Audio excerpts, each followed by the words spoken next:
Hello. For my project, I'll be looking at an area located in the Belmonte arboretum in Wageningen. Its name means beautiful mountain, and on the southern side of the garden is a wonderful view of the Rhine.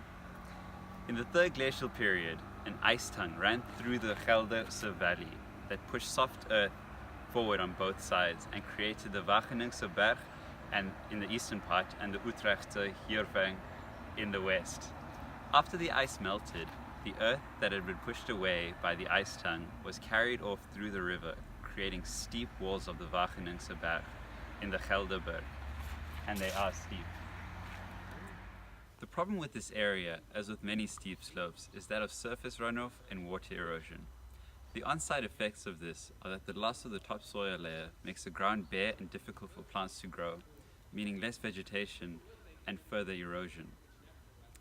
Reduced soil quality, loss of soil nutrients and soil organic matter, and reduced water holding capacity of the soil are also on-site effects. The off-site effects of this may be more dangerous. At the bottom of the mountain runs the Onderlangs Road. Sediment that gets transported and deposited at the bottom of the mountain can seriously interrupt the flow of cars and cyclists who use the path regularly. The road itself is also at risk of being damaged from this. The extent of this problem varies seasonally. Holland has recently had a long dry summer, and it is expected that this area is due to experience a winter with high amounts of rainfall.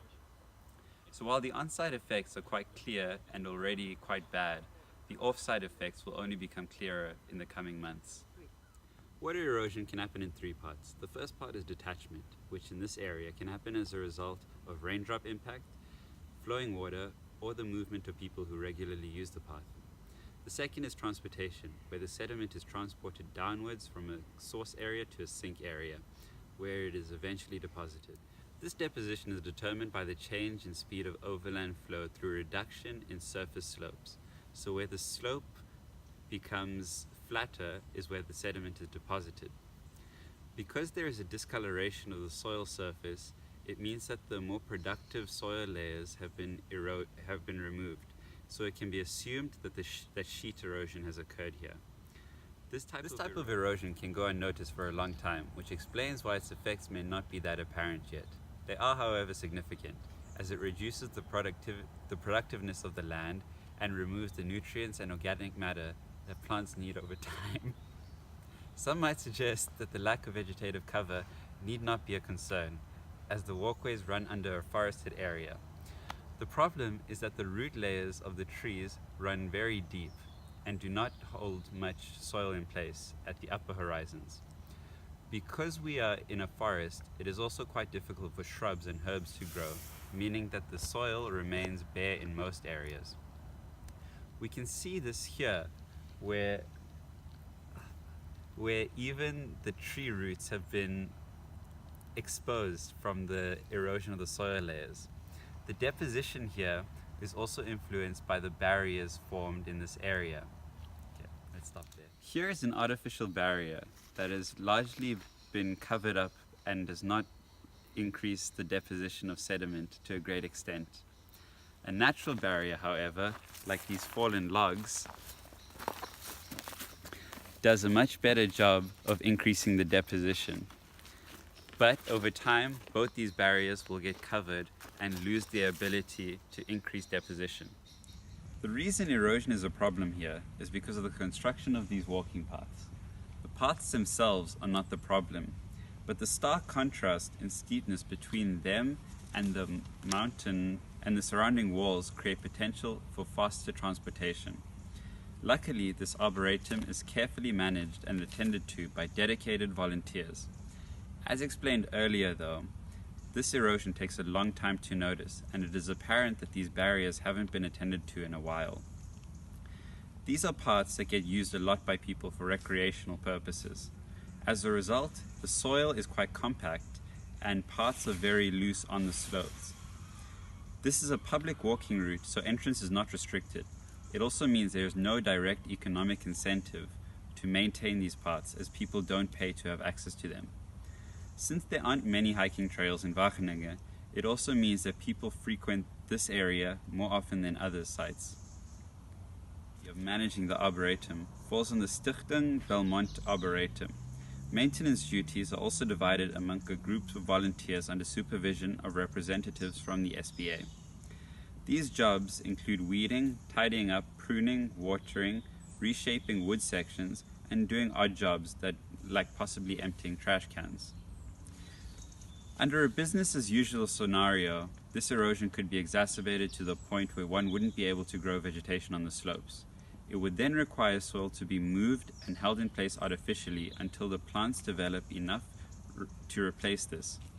In addition, these barriers will continue to get covered by leaf litter and sediment until they blend into the natural slope of the mountain and lose the ability to slow transportation and increase deposition. Eventually, the movement and deposition of sediment could end up on the road, which may translate into infrastructure damage, which is also very costly to fix.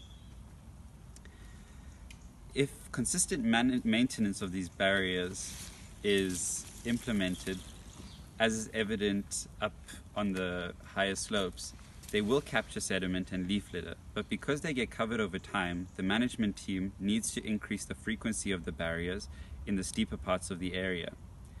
In other areas, ivy has been allowed to grow, and the soil there is held together much tighter than in other areas.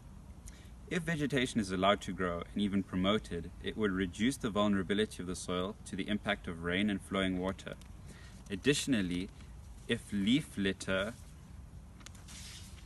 is allowed to build up on the paths, this may reduce the impact of people walking on the paths and thus reduce the compaction of the soil.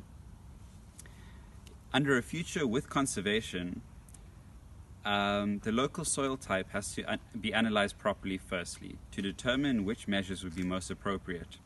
In terms of structural measures, these terraces could be used across the entire path to increase the infiltration capacity of the soil. The downside of these measures is that they require consistent maintenance and are quite costly. Another measure that can be undertaken is promotion of vegetation on the slopes.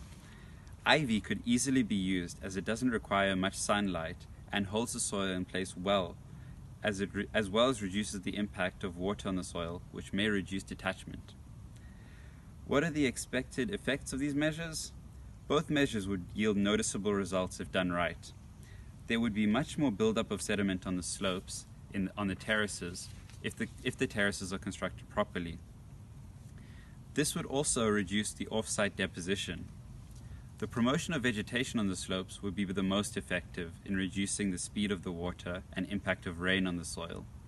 It would reduce in much less erosion of the soil, and the soil would be protected from above as well as held together from below. Luckily, both of these measures are feasible, as the Arboretum has financial donors who care deeply about the historical significance of the area.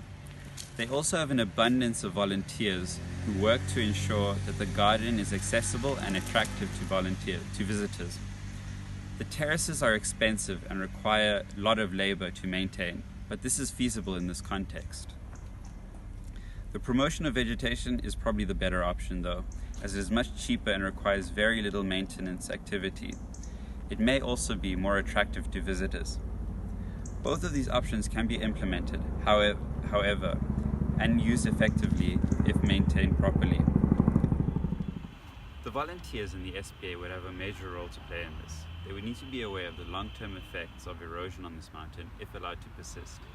It would also require significant amounts of investment and labor to be expended, but under the careful management and financing of the SBA and work done by volunteers, it is something which definitely can be done. I hope this has shown how easily soil problems can go unchecked. It's not a readily apparent problem, but rather one that may take a long time to have significant effects. It is also a problem influenced by people, from those walking on the paths to those who manage the whole area. It's also an area affected by climate change. Changes in duration of summer and winter mean changes in rainfall. Steep slopes undergo water erosion naturally, but increased rainfall in this area may have dangerous impacts for people living and traveling at the bottom. There are solutions though. Some are more costly than others, but they all require involvement from multiple stakeholders to be effective. Soil has given us a beautiful world, and it is our job to let it continue doing so.